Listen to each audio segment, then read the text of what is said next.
We just accepted the. Okay, is it okay to start? We good? Okay. So thank you for joining us. This is our first in-person talk in a couple of years now. We're a hybrid format. So many people are going to be online while we have an audience as well. So for the people who are online via Zoom, if you have questions for the speaker, please put your questions in the Q&A. For those of you who are in person, obviously you can just raise your hand and we'll call on you. We'll try and alternate between people on Zoom versus people in person in terms of answering questions. So today I'm going to introduce our speaker, Dylan Connor. So Dylan Connor is an assistant professor at the School of Geographical Sciences and Urban Planning. His research interests are in geography of inequality and human behavior. His work has appeared in PNAS, Demography, Science Advances, among many other journals. And he's here to talk to you about his current research, Rising Community Poverty Reduces Social Mobility for Rural Children. So take it away. Thanks so much, Peter. Okay. So thanks for coming, everybody. Let me just, before we get started. Is this shared on Zoom? It's up at the top.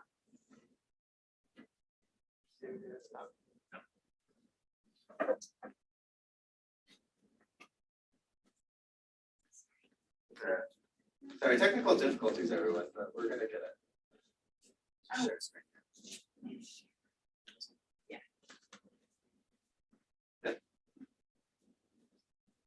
Yeah, I think that's right. I don't know how to get it. So. This view full screen.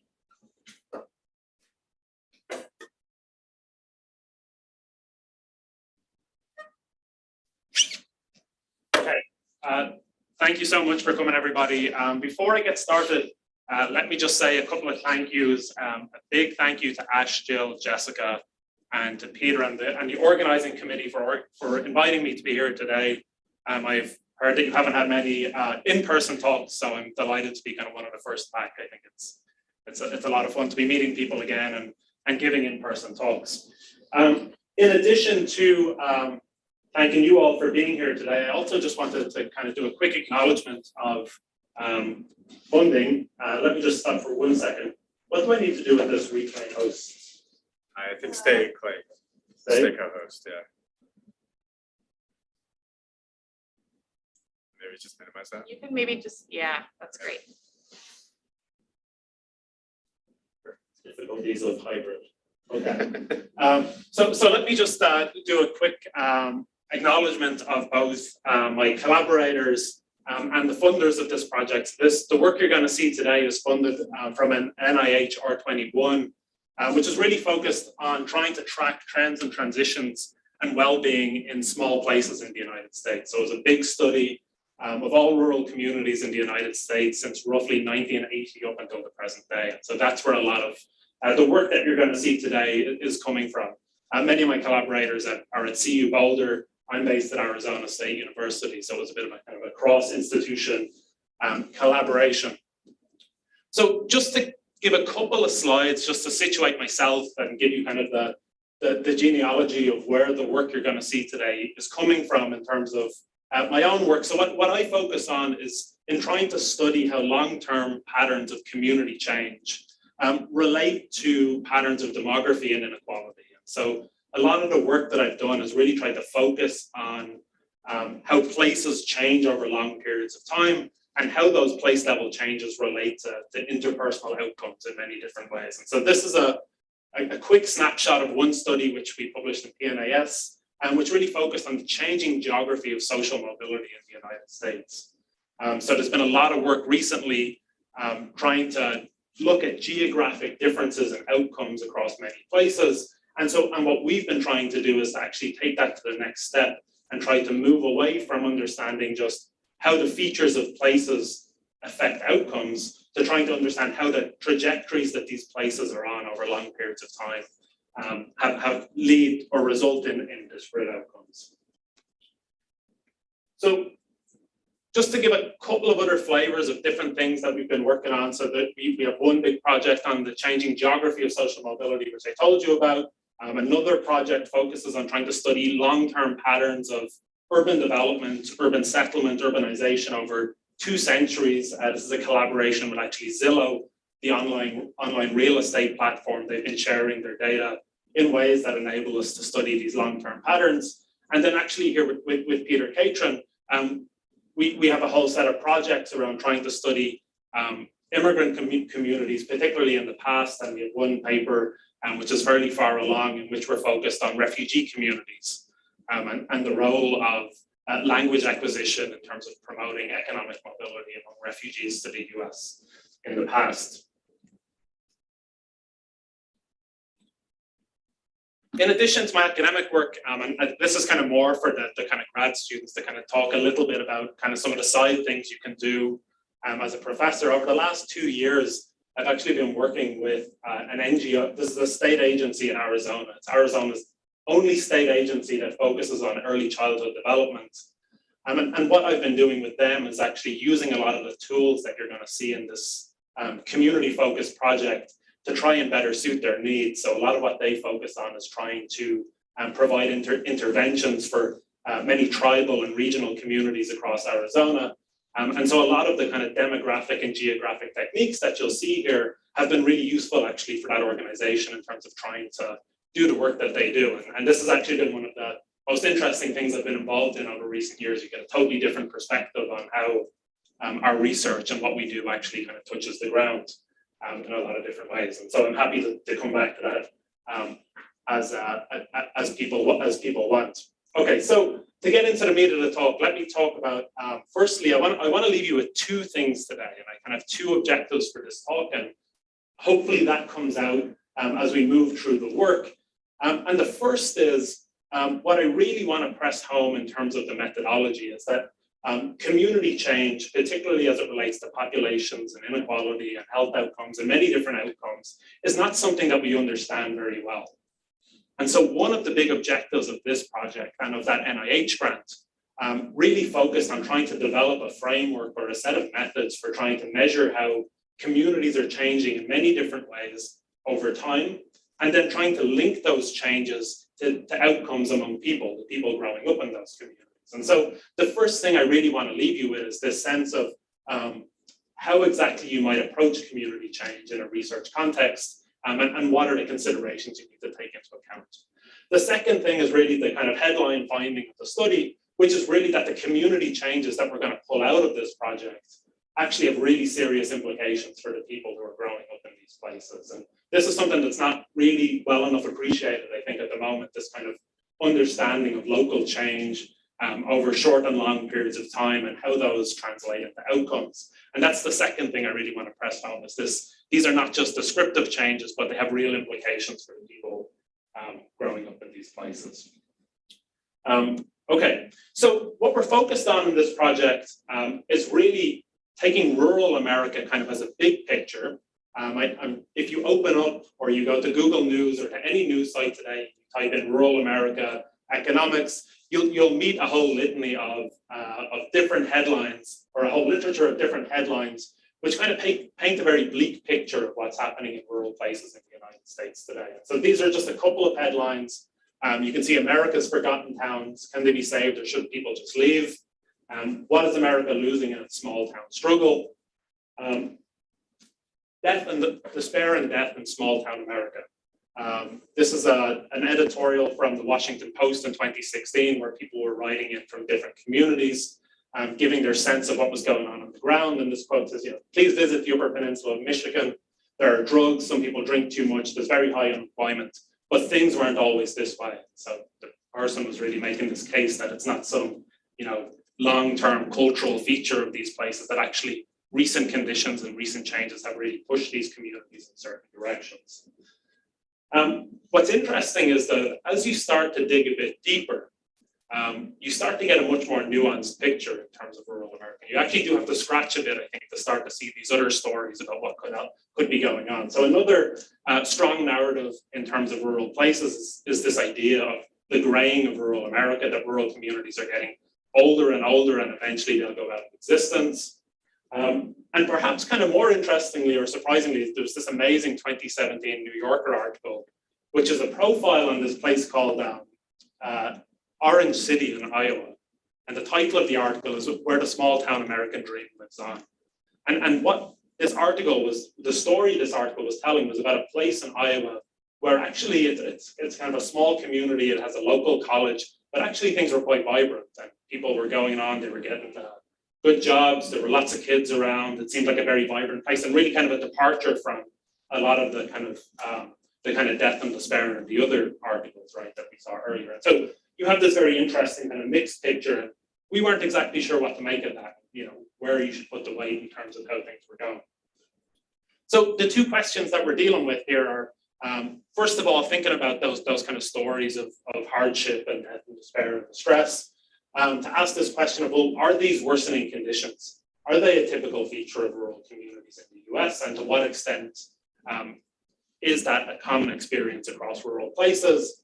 And then secondly, to ask this question of, well, what have these experiences, the ones that we're going to pull out of this analysis, what's the implications of those for the people growing up in those places? Can they just leave, as is implied by The Economist and many of these kind of more economically kind of publications? Or are there these kind of long-term impacts on people that we're going to be seeing for many generations? And so these are the two questions that we're really trying to tackle here and break ground on. So just let me pause for a second. So in these seminars, sometimes people interrupt and ask questions. I think this is a case where people are going to ask questions at the end. But if people want to interrupt and ask for clarifying, feel free. I'm happy to go either way. Okay, so before getting to the actual analysis, let me leave you with one other rural puzzle on top of all this, which is kind of an interesting thing, and I wasn't exactly sure what to make of it when we came across this. So what we're going to focus on in this talk is what we're going to refer to as social mobility. What we're thinking about in terms of social mobility are the chances that kids born into poverty or into low-income households move up the economic ladder as adults. Okay, so that's the kind of rough, sketch of what we're going to be really interested in here in terms of studying these community changes. And when it comes to rural America, there's kind of two conflicting views which are quite confusing. The first is in terms of that idea of rural distress, and I'm going to jump over and give you one of the quick findings. 1 in 3 rural communities since 1980 have seen increases in their poverty rates of 50% or more. So over the last 3 to 4 decades, we've seen a massive jump in poverty rates across at least a third of rural communities. The second point is kind of strange, and this came out of a lot of work by Raj Chetty and the people who've been doing work on the geography of intergenerational mobility, which is that rural children from low-income households, when compared against rural or urban children from low-income households, the rural kids actually seem to fare quite well as adults. And so rural America, in many senses, and rural counties actually seem to be generating more upward social mobility than urban counties over recent decades.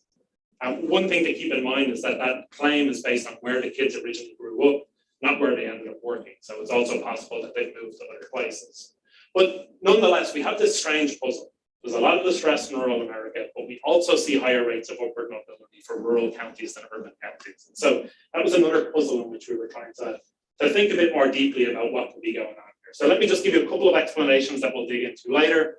The first and obvious explanation is that it could be that you can't make big generalizations about rural America. Maybe rural America is a very complicated place, and maybe the places that are experiencing these rapid rises in poverty are not the same places that are generating high rates of social mobility. That's one possibility. Another possibility is that perhaps economic distress actually pushes people to leave.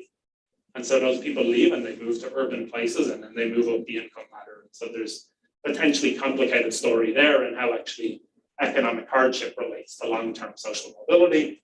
And third, which maybe some of you have already thought about, is that rural communities are disproportionately white compared to urban communities. And we also know that children born into white households experience higher rates of upward mobility than children born into non-white households. And so maybe there's kind of a whiteness effect going on here, and this is not actually about communities at all. So those are 3 hypotheses that we will dig into a little bit later on, and we can kind of debate it. And if you have any other hypotheses, I'd love to hear it, because so we're right at the pre-submission stage of this work. So any comments or suggestions are extremely welcome. Okay, So this is going to be a map effectively for the analysis, and we've set this up in such a way that actually we want to kind of put it forward as a framework for doing a study like this. So what we want to do is build a framework for studying the influence of community change on personal outcomes, or on inequality outcomes, or on demographic patterns. And so I've kind of broken this down into 5 steps. Okay, so the first is we're thinking about community change. The first question you need to ask yourself is, well, what do we mean by community? What is the unit, or what is the context that you're really talking about here? And how do you measure it? How do you capture it? That's step 1. Step 2 is actually, okay, we've decided on how to measure our communities, or what they are. What are the focal attributes that you want to capture about these communities? How do you want to describe them over time? Once you've got those descriptions, how do you pull out the dominant trajectories of change that communities are on? What are causing those trajectories? You know, is it deindustrialization? Is it long-term patterns related to racism? And then 5th, once you have those trajectories, you have your units, you know how communities are changing, how do you link those to outcomes? Okay, so how do you say that growing up in a deindustrializing rural place is better or worse on some measure than growing up in another place? So that's going to be the map of what I talk through over the next little bit. So let me just start with the first. I'm going to give you a quick little background on what rural demographers do. Are there any rural demographers here?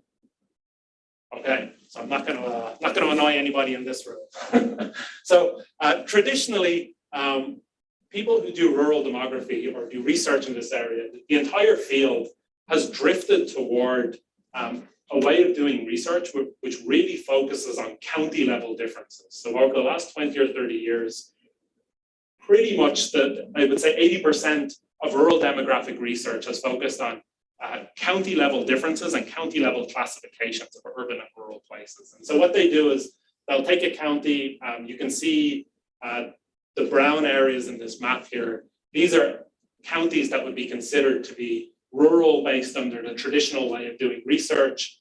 The green areas are areas that would be considered metropolitan or just on the margin of metropolitan, and they would be considered urban. And so what's interesting about this map is that you can see effectively the entire southwest of the US is considered non-rural for most research in this field. That's partly to do with the very large counties in the southwest. So you get one classification for the county, and that disguises a lot of difference in those regions of the country. So 2 fun examples, Joshua Tree, California, and Grand Canyon Village, Arizona. Both are considered urban in most rural demographic research and identity analysis. And clearly we know that doesn't fit how we understand those places or what we think is important. So the first thing we did, this is the first kind of methodological contribution, was we said, okay, well, this county stuff is not going to work in terms of what we're trying to do. We really want to capture these kind of granular changes. We want to be able to study these places and communities over time, and a county is just too coarse to do that.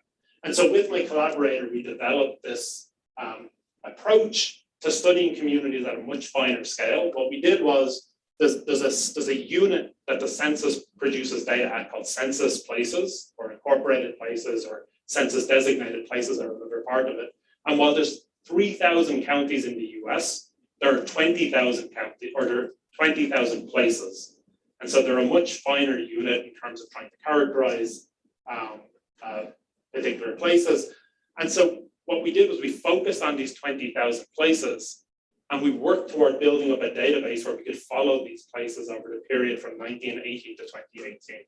One thing we had to do there, which I'm happy to talk about more, is we actually had to come up with a new measure of trying to measure whether a place was urban or rural. We call it the Plural Index, and it's based on the distance of a place to other places of different sizes and the average size of that place. So once we develop our index, we followed our places over time. We have 8,500 places that we're studying in this analysis. Just to give you a quick sense of what our index does. So on the left side, that's the conventional approach. Those are the rural and urban counties. You can see the brown rural counties. What you can see in our plural index is you get this much more granular measurement that distinguishes urban from rural places. And so it's a much kind of finer, kind of less coarse measure for capturing these rural places. Okay, so we've got our database, we've got 8,500 rural places that cover the entire of the conterminous United States. We built a database of those places along two different dimensions to try and keep it simple. So we were kind of interested in the vitality of these places, and we thought, well, the way we want to go at that is first we want to definitely capture their economic characteristics. And so the first two things we measured was we said, okay, well, what are the average incomes in these places? How are those changing over time? And what about the poverty rates, and how are those changing over time? The second set of measures are not related directly to economics in the same way, but are still very important, and still, I think, in what we would think of as being part of a kind of the vital signs of places, which are these demographic attributes. So we also said, how large is the place, and how is that changing over time? And how old is the place, and how is that changing over time? So we kind of have these two channels that we're interested in. And so those are going to be the main things that we're going to track in terms of our community trajectories. Okay, so what we've set up here now is a sense that we have these places, we're following them over time. What we want to describe is effectively a multidimensional process. So as I sketched out, we kind of have this economic side, we have these economic characteristics, we also have these population characteristics. There's not a ton in the way of methodology in terms of trying to describe how a unit or a place or a person is changing along multiple characteristics across multiple time periods. And so we did this deep dive into the literature to look around to see, well, what kind of methods are out there that can let us capture multidimensional community change? And one thing that we landed on, we tried out a couple of different methods, but one particularly attractive set of tools is this method of sequence analysis. And so sequence analysis is a set of tools that originated in genomics, but it was imported into sociology, I think, in the 1990s.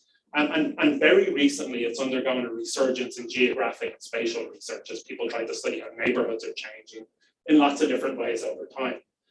And so what this sequence analysis procedure allows us to do is to take our economic and our demographic variables or channels and try to classify every place into kind of one trajectory based on how it's moving along those 5 or 6 different variables or those two kind of subject areas. So we're using these methods of sequence analysis. I want to give you a quick snapshot of how the analysis actually looks. It's a little bit complicated, and I find this visual hopefully will kind of make it a little bit easier to understand the kind of logic behind what we're trying to do. It's not that complicated. So what we've got here is we have our places, and we observe our places, our rural places in 1980, 90, 2000, 2010, and 2018. So we have 5 observations for each rural community or rural place. Then what we do is we stack all of those places into kind of one long form data set. And so each place has 5 rows in this data set. Then we take our economic and our demographic attributes, and we apply effectively a clustering algorithm to all of those place year observations along both of those 2 channels. So every place gets put into one of 2 boxes for every year. It gets put into a specific economic box and a specific demographic box. And so effectively we have a kind of a mapping of how these places are changing over time. And so what I'm going to show you now is a visualization that only shows the economic channel, but I think it'll become clear once I back this out. So we put each place into one of a set of boxes on the economic and demographic channel. These are actually the economic boxes for what we're trying to do here. So we have, you can imagine each of these stacks as being the universe of all places in that year. In the economic channel, we basically come out with 4 types of places in terms of how we characterize them: low, medium, high, and very high poverty places. And so you can see that these boxes are shifting over time because the number of places that fall into one of those categories shifts across the period. So we have our places in these stacked boxes, and now what the sequence algorithm lets us do is it lets us try to figure out the dominant pathways of change through these boxes over time, right? Places can move across these different periods. Yeah. Just a clarifying question. Is it the same number of places in each year? Okay, that's a great question. So there's two ways of going at this, and I think we have a strong case for doing what we did. So you could, in each year, look to see all of the rural places in any given year and incorporate those. The challenge is that the places that were rural in 1980 are not necessarily the places that were rural in 2018. So what we actually did was we took 1980 as a starting period, and we decided which places were rural and which were not. And then we followed those rural places all the way through the analysis. So we have a consistent universe of places across the full study period, but that's a great question. Could Yeah. they be urban by 2018? They could be urban by 2018. There is a small set of them that kind of tip over the index, and we can look at that. Okay, so I'm not wanting anybody to try to make an interpretation of what I've just shown here in terms of the lines. What I do want to do is just point to a couple of trends. We'll get into a little bit more detail in just a moment. I've shown three different colors, which are three of our trajectories along the economic domain. You can see these purple lines are really concentrated down in these low poverty categories. And so these would be communities that have experienced persistently low levels of poverty across the full study period. The green ones are a much bleaker outlook in terms of change over time. These are places that have been in these high to very high poverty categories all the way through the study period. So these are almost like mirrors of each other in some way. These are the low poverty places, always low. These are the always high. The red is really interesting. So the red starts off in the medium domain here. And as it progresses forward, the lines start to jump up. And so these are places that kind of had moderate to medium poverty levels in the early periods. But as we start to hit 2018, you see this striking jump. So you can see, particularly if you follow this channel, you've got this big jump up. And so we've got in this picture two trajectories of stability and one of real change. And so that's what we're really pulling on here. Just a quick visualization. There's the rural poverty average across the study period for all places. It's higher than the urban poverty average. The point that we want to make is that there's been a ton of work studying differences among cities over time, but not a lot of work in studying differences among rural communities over time. Behind these lines, I've overlaid the 11 trajectories that come out of our analysis. And so what you can see is the range in outcomes across different sets of rural communities. There are some rural communities that have poverty rates that hover in around or below even the urban poverty average. And there are some sets of rural places that are totally off the scale of above persistently higher than 30% across the study period. And this is the variation that we wanted to try to pull out with these methods. Okay, so let me give you a couple of broad overviews on the findings. What I'm going to do is I'm going to summarize some of the big picture findings, then I'm going to give you a couple of examples, and then I'm going to turn to the social mobility stuff. And I'm just being conscious of time. So what we do is, what we find are that there are 11 dominant community trajectories along these economic and demographic attributes. There are features that are broadly felt.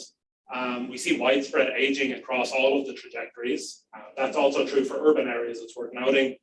In general, rural communities are generally stagnant, at least up to the pre-COVID period, or shrinking in size. But what really comes out very strongly is that there is a great deal of divergence in terms of economic trajectories. So in terms of those income and poverty attributes, there are stable high, there's stable low. There are sets of rural communities that are getting much worse in terms of poverty, but there actually are also some rural communities where poverty rates are actually falling at the same time. That's one of the kind of really interesting features of this. So what we're going to do is we have our 11 trajectories. I can't tell you about all of them, but given the prominence of those economic pathways, I'm actually just going to focus on those four options I just gave you. Persistent high, persistent low, worsening poverty, and declining poverty. So those are the four categories. That's the breakdown. About half of rural communities are in this persistent low to medium poverty category. 15% are in declining poverty. And then there's 20 in those red lines I showed you earlier where poverty was going through the roof. About 1 in 5 rural places are falling into that bit. 15% are in that very pessimistic green set of persistent high poverty. categories over time. So these are the breakdowns of the 11 trajectories. There are various constellations of aging, shrinking, growing. We're not going to get into those today, but what we're going to do is we're going to focus on these 4 categories just to kind of make it digestible. Again, I'm not trying to point to specific patterns in these maps, but I do want to highlight one thing. So these are the maps of the concentrations of these trajectories across the US, the 11. Yellow areas are where those trajectories are particularly concentrated. And the one point I really want to make on this slide is what I think you'll take away from looking at these maps is that these trajectories are really strongly concentrated in space. So they have a real geography when you pull them out. The analysis is not geographic or spatial in any way, yet you see these amazingly strong geographic patterns once the analysis comes out. We'll talk more about these in just a moment. Okay, so let's talk a little bit about proximate causes and trajectories. Proximate causes and trajectories, I'll give you a couple of examples, give you a sense of what's going on, give you an up-close view. I'll talk briefly through these 3 specific cases, the largest trajectories in each of those 4 categories, and give you a feel for what's going on. So this is trajectory 3. I can see, hang on, how do we move this?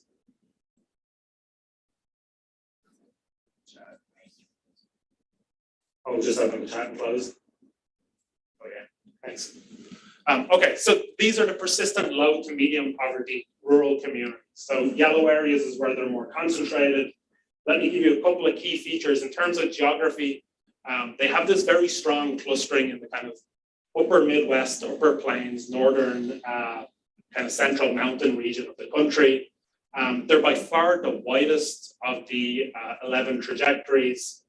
They have the highest rates of college education, and they exhibit this kind of overall pattern of persistent low to medium poverty.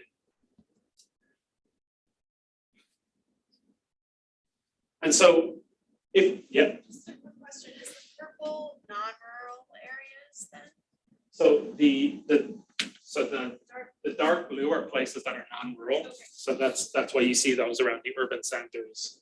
There is a kind of a lighter purple, which are places where there's no concentration. The way to think about the dark is that those are areas of the country where there's basically no concentration of this trajectory at all, either because it's urban or because the rural communities are not like this. At the very beginning of the talk, I told you about that place, Orange City in Iowa.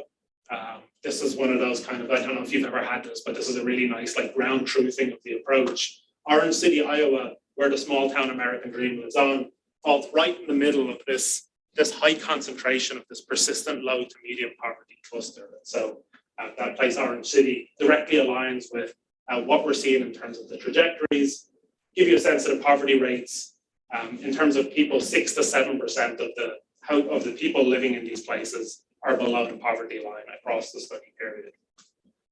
Persistent high poverty is a very different type of trajectory.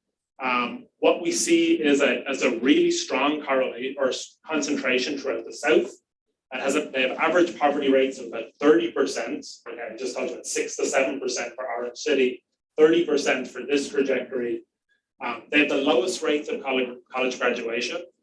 They have the lowest white population shares, and they've experienced significant deindustrialization over the study periods. Their manufacturing jobs have been dropping quite dramatically since 1980. And what really comes out of this is that these trajectories are extremely concentrated in the South. And this is really a trajectory of persistent racialized poverty, almost a mirror to what we saw in the first set of trajectories. Uniontown, Perry County, Alabama. This is one of the highest poverty counties in the US. I think it's number 3.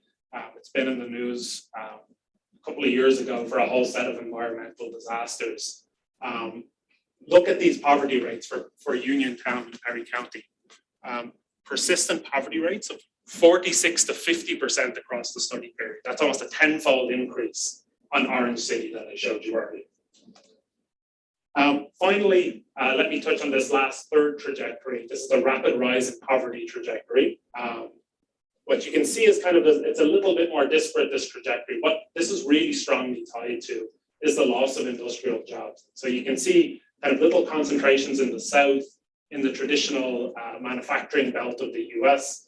But what's really the distinguishing feature of this trajectory is this enormous jump in poverty. So the average community in this trajectory has seen an increase in poverty of about 86% on its 1980 level over the 18 to 2018 period. These communities are overwhelmingly white, a lot of industrial decline, and very much focused in the likes of northern Michigan, Appalachia, and even some in eastern Washington.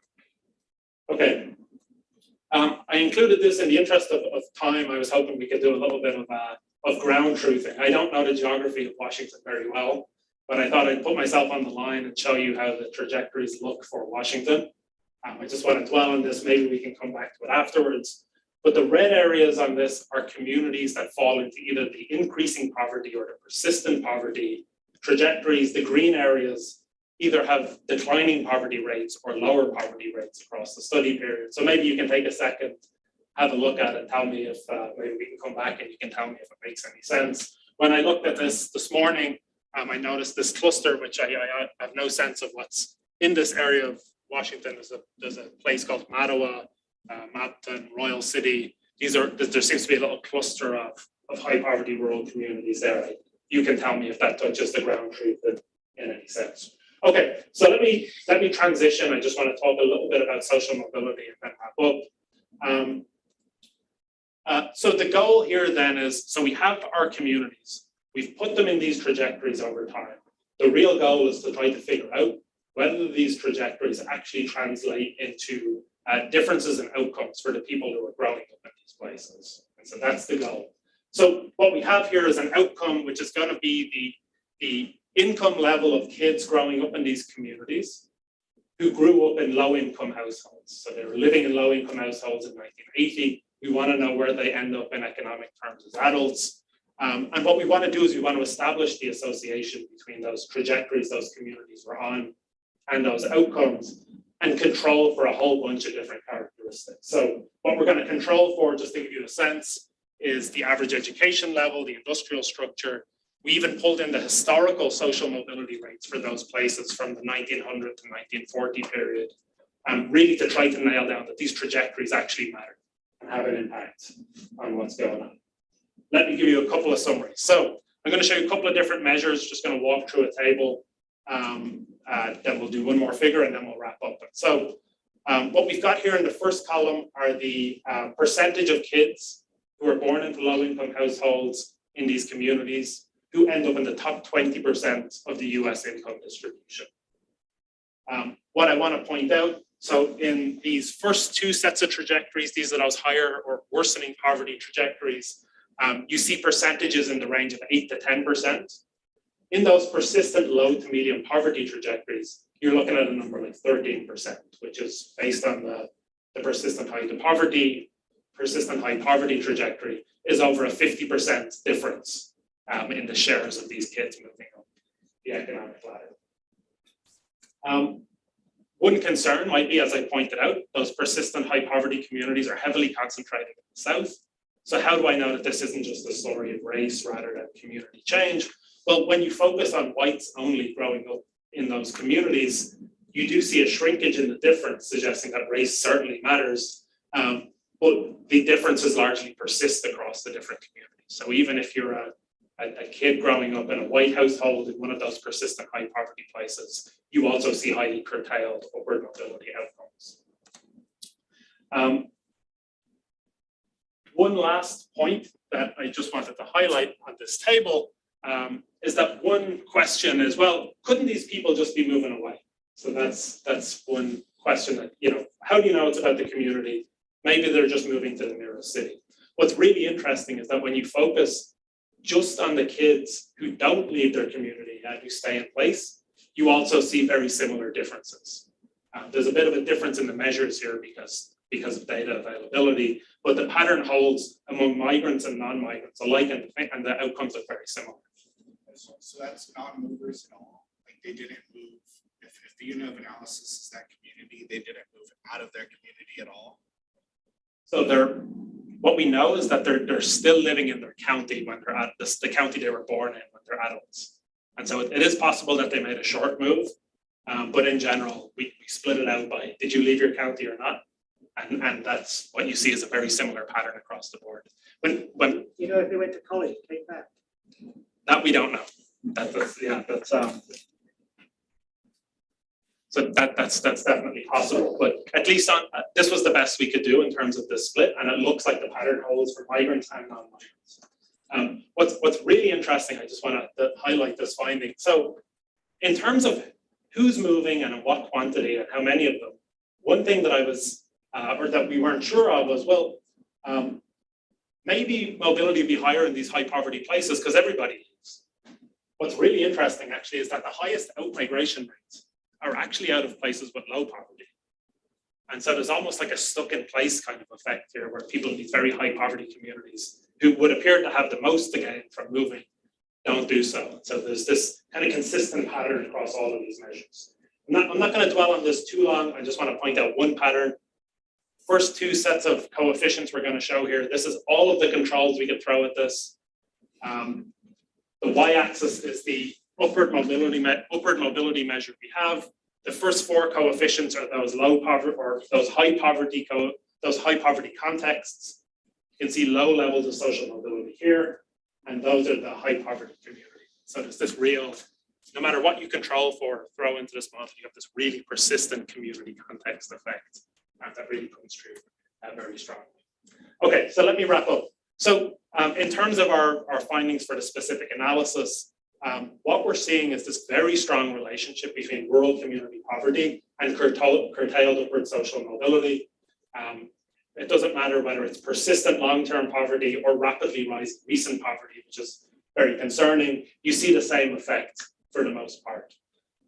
The difference in the mobility rate is almost 50% on average. It holds for whites and non-whites, and we see this holding for migrants and non-migrants too. And these patterns are not simply continuations of long-term historical patterns. Okay, so in terms of wrapping up, let me just leave you with a couple of quick contributions. What we wanted to leave you with today is, first of all, we wanted to develop a framework for studying community change. We documented the influence of these trajectories on social mobility, but what I really want to press home is that this framework can be applied in many, many different contexts, can be linked to many, many different outcomes, and it needn't necessarily be focused on places. You could take other patterns that change over time and apply a similar framework. And then more on point, what we really want to push home is that what we're seeing in terms of these patterns of rising rural community poverty is having real lasting effects on US social mobility. So the claim that, oh, you can let these communities go down the drain because the people can leave and move to other places is not something that's really going to hold here. What we're seeing is that even for the people who move and those who stay, we see these persistent effects all across the board. So these effects are lasting, and they even push out even beyond the borders of the communities. So I think I went a little bit over time, but I just want to thank you all for coming, and I look forward to any feedback or questions.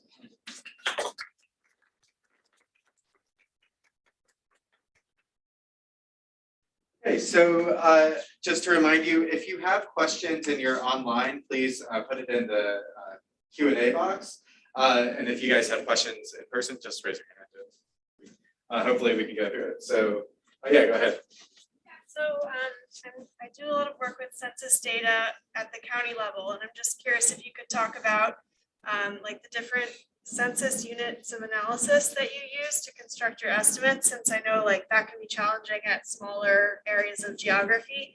And then yeah, just kind of implications for studying these topics at a smaller scale than county. Yeah, that's great. That's where a lot of our focus in the early stages of the project, that's where our energy was going. So the problem we had up front was that, so the kind of traditional census units that people use are either counties, which are kind of big units, particularly in some parts of the country. If you're in Arizona, Maricopa County is a huge county that incorporates a big city and much rural area.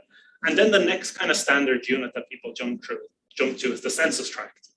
And census tracts are like urban neighborhoods. And so there's almost like a missing there in terms of when you're trying to think about a rural community or a place or a town or a small city, that's kind of not captured by either of those units. And so That was our focus on census places.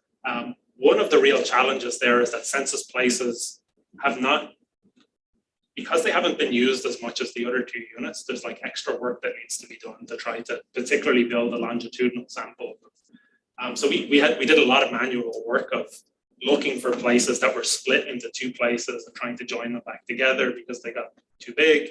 And so there was a lot of manual checking. But one of the great things is that the Minnesota Population Center, IPPOMS, have a whole set of crosswalks for trying to follow these places through time. And so we kind of used our own investigation of these places and also these crosswalks. And so, you know, a lot of hard labor, but I think it's becoming easier to do this. That's the scale issue is what really pushes us. Did that kind of touch a little bit on? Yeah. Thanks. I just wanted to kind of clarify a question. So your outcomes are kind of like the Chetty outcomes, right? Based on like income rank.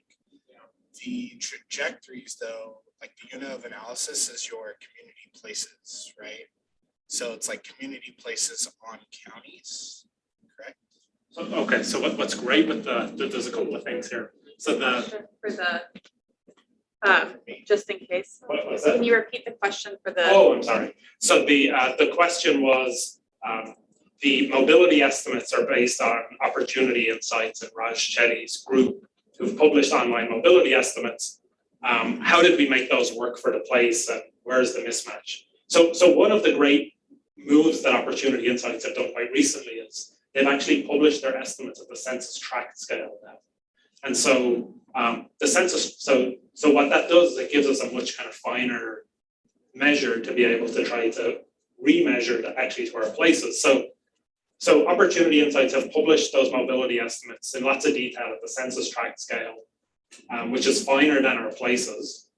And what we needed to do then was actually we used these methods that geographers and spatial demographers are familiar with called aerial interpolation, where we take kind of boundaries that don't quite fit, and you can re-estimate back up to a kind of a coarser or a finer unit depending on what you need to do. And so we had a little bit of extra work taking the tract estimates and getting them back to the place scale. But the tract data are amazing. It was a real, you've worked with this stuff? Yeah, I just started working with it. Yeah. So, like still trying to get comfortable with the data set, and get comfortable with the concept of like transferring from tract to county, or even like the unit that you guys managed to come up with. I just thought that was interesting. I didn't know like how they related in outcome. So like now the outcome, the Rashidi outcome is now based on your places that you created. That's right. Exactly. We had to remeasure in a kind of sophisticated way, but it worked out. Thanks. So we have some questions on Zoom really quickly. Just to make it fair. So Yeah. Conlon said, thank you for a great presentation. Have you thought about using commuting zones as unit of analysis? What would be the pros and cons of commuting zones versus census places? So we didn't explore commuting zones much because what we really wanted to try to do was we were actually kind of thinking around almost actually like a social science of rural places or rural communities, and commuting zones are quite coarse, like counties are. And so in terms of trying to build a kind of actually follow these communities over time and track how they're changing, that was the reason we really didn't think about commuting zones as viable for what we were trying to do. But I'm not familiar with how well commuting zones capture rural places, but that's something we can definitely look into. If Tom has a follow-up, please write it, and I'm happy to respond to it. Peter, do you want me to read down here or kind of mix between, or what's the best way to? let's do another on Zoom just because you need to answer Jamie's questions, and then we'll come back to the room. So Iwat Zudi just asked, really interesting work. Curious if you've explored how these trajectories map onto spatial patterning of health over time. So we've not touched health yet. And part of the reason, actually, this is another interesting discussion, and maybe we'll hear our feedback, is that the fine scale health data you almost have to access that state by state, I think, in a lot of places. So I think in Colorado, we have it in Utah, and in that community project in Arizona, we got it there. We have a few people trying to work on it, but we haven't dug into the health stuff just yet. So that's on our list. And of course, with the NIH link, that's something we definitely wanted to do, but we're not quite there yet. Let me jump here. I have two questions about, they're sort of part of the same question, but so you look at these different trajectories, the declining poverty, and to go back to Mark's question earlier, did you do any looking at the end about how some of these trajectories break down in those areas that did change classification? So is there some of this effect? Is it about declining poverty, or is it about changing urbanicity? And then on the racialized question, I'm also curious, it's obviously a smaller population size, but in particular in certain parts of the country, some rural areas are reservations. And so I'm curious, like you look at, Black people in the South and the rural South, but I'm curious if y'all looked at that, or if there is any differing results that might come from those communities then. So you mean variation across these other racialized communities? Yeah, and in particular, I mean, reservations in the American West and Midwest. Yeah. So both of those are great questions, and we haven't seriously addressed either of them. So I don't have quick fire responses to say, oh, we did this. In terms of the urban switching question, that's something we're actually working on at the moment.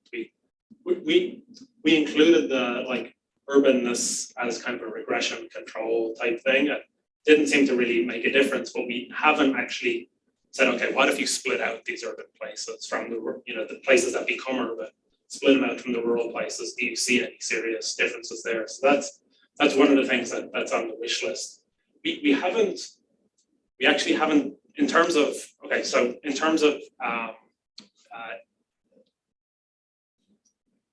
racial composition of these places in different parts of the country, we have included all of that in the regression analysis.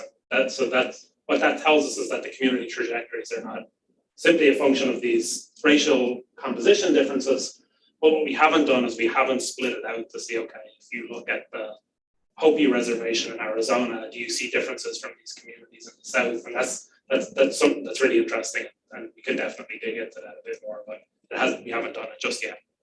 Thanks. I really like this style of analysis, the sequence analysis of these communities. It's really fascinating. In terms of the modeling, I'm just wondering, it's more about the rural urban stuff, about kind of spatial relationships, proximity to urban areas. And one of the things about the West is you can be in a rural area very, very far away from an urban area. But somewhere in Pennsylvania, very poor places in rural Pennsylvania, there's closely proximate to urban areas. So I'm not really sure how that kind of distance might play out. I mean, you could control for it in a model. I know you could. Right. There's just one way of thinking about how that kind of spatial relationship or spatial transmission of effect could be controlled for. It might get at some of these issues that are being raised about urban and rural. Maybe it's a non-issue. I don't know. I tend to think if you grow up in a rural area just outside of a big urban area, like you're in, I don't know, you're 60 miles from New York City. I mean, that may matter than if you're, 150 or 200 miles away from the nearest dynamic metropolitan area. So that sort of thing. Yeah. And that's we haven't done that. But what's interesting I'll give you my inside intuition of what we've seen is that in many cases, it seems like the rural communities that are somewhat more proximate to urban areas, the mobility outcomes are actually worse in many senses. And so, particularly when you're around kind of formerly industrial regions, which it probably wouldn't take very long to get to an urban center, or inland California, you do see these kind of lagging mobility outcomes. And whereas you're in Iowa or Indiana, or I don't know these states too well, but I presume they don't feel as urban when you're in them. You see higher mobility outcomes, perhaps because they're making long distance moves to other places, part of what's going on. But insulated from the ills of urban America. Yeah. So maybe you should answer Jamie's question and Kate's question. Yeah. Come back to the room. Yeah. So Jamie Goodwin White asks, how are you measuring parental poverty? Household level for one of two parents. I'm intrigued because of household structure emerges is so important for social mobility numbers, period. Yeah. So we have thanks, Jamie. So we have two sets of poverty measures. One is the community poverty rate, which we use in the trajectories. And that's based on the share of the population or the share of the households who are below the poverty line. And we've incorporated both of those. In terms of what I think Jamie is asking about the poverty level of the children themselves and the social mobility outcome, which is a different measure. And so that measure comes from where households sit in terms of the national income distribution. So our measure of low-income households are households that are at the 25th percentile, and where their kids end up. But the question is really interesting because I think what James is getting at is that single-parent households will naturally tend to fall in the lower end of the scale, and there's definitely differences in single parenthood across the different trajectories and communities. We do have that in the regression as a kind of control thing, but it's something to think a little bit more about. So thanks for that, Jamie. Kate's, yeah. Kate's no. Kate, yeah. One of the strengths of this method is to highlight the possible importance of passing through states in the middle of a sequence, as opposed to just describing sequences in terms of the delta between the start and the end. Have you investigated some of the nuances of these sequential patterns, perhaps using life course perspectives to consider the community characteristics at critical points in adolescence? So that's, yeah, so that's definitely something we haven't done yet in terms of, so I think what Kate is getting at is trying to think about actually two sets of switching points, perhaps maybe not just where communities start and where they end up, but actually the path that they took to get where they are. And actually that's actually the real advantage of the sequence approach, which is that's what it's focused on. It's the shape of the curve. It's not just beginning and end, which is what a lot of other work does. We haven't dug into a ton of the nuance, mainly in terms of those communities that have seen really rapidly rising poverty. But we haven't dug into say, well, there are communities that seem to switch categories a lot, and that's something we've not looked into or studied. In terms of switching at adolescence or particular transitions, the problem with the kids is that we really only have one outcome for them. We don't actually know their life course trajectories, and so we know where their parents were and we know where they were at age 35. But we don't, at the moment, have the data to be able to capture, what if there was an event when you were 25 or something like that. But maybe we'll get the data to be able to do that. Do we have a question in here? Go for me, it's fine. Okay, yeah, let's ask me then. Would you ever consider doing interviews or using more qualitative methods to learn why people decide to move away from those places in which poverty rates appear to be decreasing? Or do you perhaps already have some anecdotes you could share as to why this is happening? And that's from Mia Bennett. So I haven't thought about doing the interviews. I think that that's probably not my strength on the team, but I can give you the anecdotal sense of what we've been doing. So Laurie Hunter, who was actually the PI of the NIH proposal that funded this, is actually on the road this very minute. She's driving around Utah, Colorado, and Arizona, and she's actually ground truthing the trajectory. So what I gave her the full list of this is the trajectory that we put the place into, and she's been showing up in those communities and trying to get a sense of whether what we did actually makes sense from this kind of level of resolution. And so we haven't been asking why people leave or not, but kind of two interesting stories come to mind just to kind of wrap up. She was in Western Colorado, on the other side of the mountains, and we had these two places where there were proximate communities. One had experienced a lot of poverty, and the other seemed to be doing really well. But on everything we could see, the communities looked quite similar otherwise. We couldn't really get a feel for what was going on. And what Laurie discovered was that there was some kind of commuting or bus hookup in one of those communities, and it was linked to the ski resorts in the mountains. And so it almost had this like economic channel, which was kind of outside of the place and which would never show up at census data. It may in some kind of commuting data or something like that. But that was really interesting. That was the first good sign in terms of our trajectories working. One of the more troubling or negative points in terms of our trajectories is that last week she was in Bisbee, Arizona, which is a very cool town in southern Arizona, if anyone's been there. And the one thing she was highlighting is that since the pandemic, there's been a real inflow of people buying second homes and investment and whatever. And so in our classification, we had Bisbee in the kind of higher poverty categories, but actually since 2018 up to now, Laurie was like, this category doesn't really seem to be making sense, probably because these people are moving in and spending money and investing and this kind of thing. And so as I was starting to talk, I was like, oh, 2018, this is already history. So we haven't done the interviews. There are some of the team really want to kind of push in that direction, which would be great. And so maybe it'll be, stay tuned. Thank you very much for joining us, and thanks Dylan for giving a great talk. Join the next one.